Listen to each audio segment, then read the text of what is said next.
Hello everyone, how are you all? Hope you all are fine and watching the videos and studying well. आज के इस video में बच्चों हम पढ़ेंगे एनिमल किंगडम का नेक्स्ट फाइलम जो है सीलेंट्रेटा या इसे निडेरिया भी कहा जाता है। ठीक है, क्यों कहा जाता है निडेरिया और क्यों सीलेंट्रेटा ये मैं आपको बताऊंगी आगे। तो चलो बच्चों स्टार्ट करते हैं वीडियो।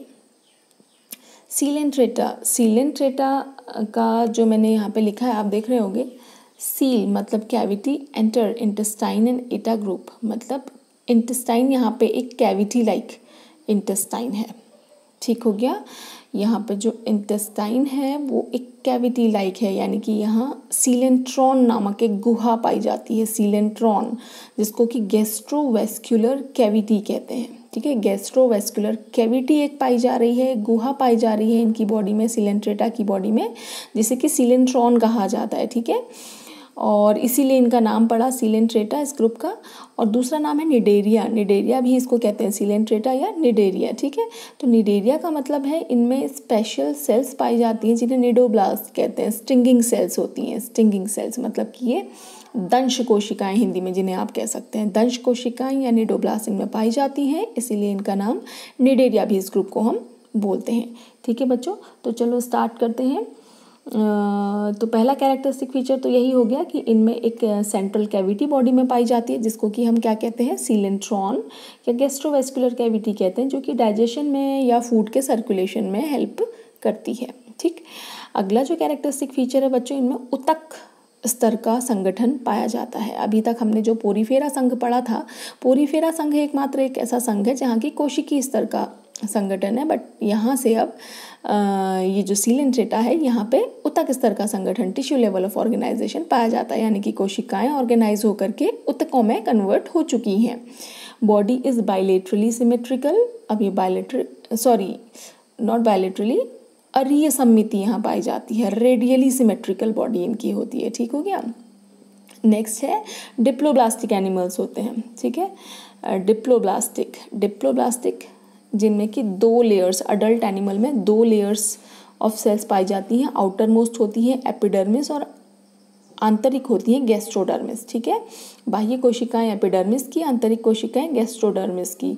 एपिडर्मिस जो होती है इसमें पाई जाती हैं स्पेशल सेल्स जिन्हें निडोब्लास्ट या निमेटोब्लास्ट कहते हैं हम, commonly they are known as stinging cells या दंश कोशिकाएं। बाहरी एपिडर्मिस में ये दंश कोशिकाएं पाई जाती हैं। इनमें एक स्पेशल टाइप का हिप्नोटॉक्सिन पाया जाता है जो कि ये क्या करते हैं, अपने किसी प्रे को यानी कि अपने शिकार के ऊपर इंजेक्ट कर देते हैं। ठीक है, ताकि वो पैरालाइज हो जाए, एकदम बेहोश हो जाए और ये अपना भोजन कर सकें। ठीक है, इसके अलावा जो निडोब्लास्ट हैं उनका कार्य होता है एंकरेज में, यानी कि इनको सहारा देने में, कहीं पर अटैचमेंट के लिए। ठीक है, डिफेंस के लिए, कोई इन पर अटैक करने आ रहा है तो अपनी दंश कोशिकाओं से ये हिप्नोटॉक्सिन निकाल के उसको घायल कर देंगे। ठीक है, फूड कैप्चरिंग तो मैंने आपको बता दिया। ठीक है, फूड कैप्चरिंग के लिए ये निडोब्लास्ट का हेल्प लेते हैं, एंकरेज के लिए, कहीं पर सपोर्ट के लिए। ठीक है, अपनी रक्षा के लिए।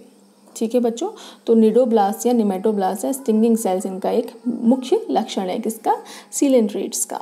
ठीक, आगे आ जाते हैं कि कहाँ हैबिटेट क्या है इनका, कहाँ ये पाए जाते हैं। ये पाए जाते हैं लवणीय जल में, मैक्सिमम ये जो हैं ये मरीन हैं, लवणीय जल में पाए जाने वाले हैं, but a few are fresh water also, जैसे हाइड्रा फ्रेश वाटर में पाया जाता है। ठीक है, ऐसे ही इनका जो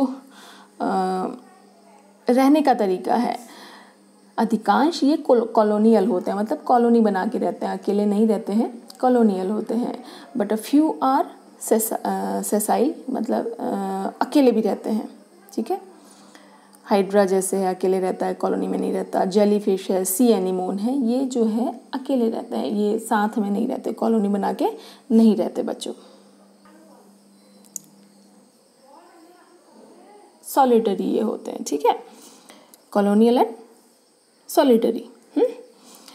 अब इनके जीवन में क्या होती है, 2 अवस्थाएं पाई जाती हैं। ज़रूरी नहीं है सबके में पाई जाए, बट कुछ इनके जो इंडिविजुअल्स हैं, कुछ जो एग्जाम्पल्स हैं सीलेंट्रेटा के, उनके जीवन में 2 अवस्थाएं पाई जा रही हैं। 2 टाइप के जीव पाए जाते हैं, polyp form and medusa form.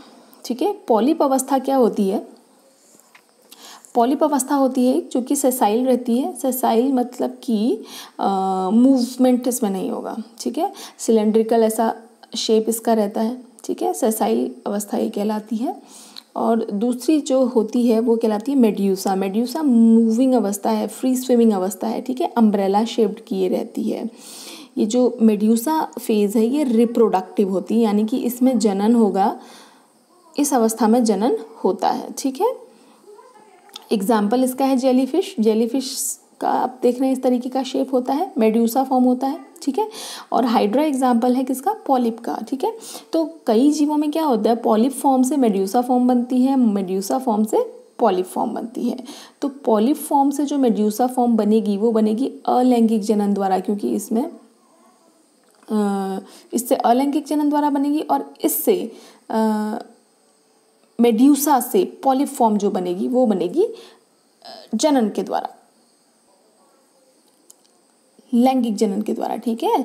लैंगिक जनन से मेड्यूसा बनाएगा पॉलिप फॉर्म, और पॉलिप फॉर्म से जब मेड्यूसा बनेगा वो अलैंगिक जनन से बनेगा, ओके।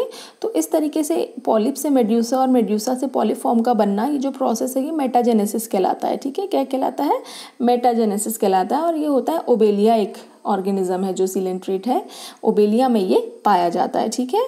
तो ये इसके बारे में है, ठीक है। अब आगे बढ़ते हैं, हम देखते हैं इसमें एग्जाम्पल्स इसके, ठीक है बच्चों। ये एक दंश कोशिका या निडोब्लास्ट की संरचना है, ये आपसे पूछी जाती है एग्जाम में। एनसीईआरटी की बुक में भी आपको एक दंश कोशिका का डायग्राम दिखा होगा। तो ये दंश कोशिका है, बहुत डिटेल में तो इसके बारे में नहीं है एनसीईआरटी में भी, बट ये दंश कोशिका आप लोगों को ड्रॉ करने के लिए आती है। देखो बच्चों, इम्पोर्टेंट सिलेंट्रेट्स हैं। ये आपका हाइड्रा है, फाइसेलिया, ठीक है, ये फाइसेलिया है, ये हाइड्रा है, ये ओबेलिया है। ओबेलिया अभी मैंने आपको बताया ना, पॉलिप एंड मेड्यूसा दोनों फॉर्म्स इसमें पाई जाती हैं, पॉलिप फॉर्म भी पाई जाती है और मेड्यूसा भी, मेटाजेनेसिस से दोनों फॉर्म्स आपस में कन्वर्ट होती रहती हैं। ये ऑरेलिया है, जेलीफिश जिसे हम कहते हैं, और ये है सी एनीमोन, ठीक है बच्चों। तो आज के वीडियो में हमने पढ़ा about the phylum Coelenterata. Hope you all liking the videos. Thanks for watching.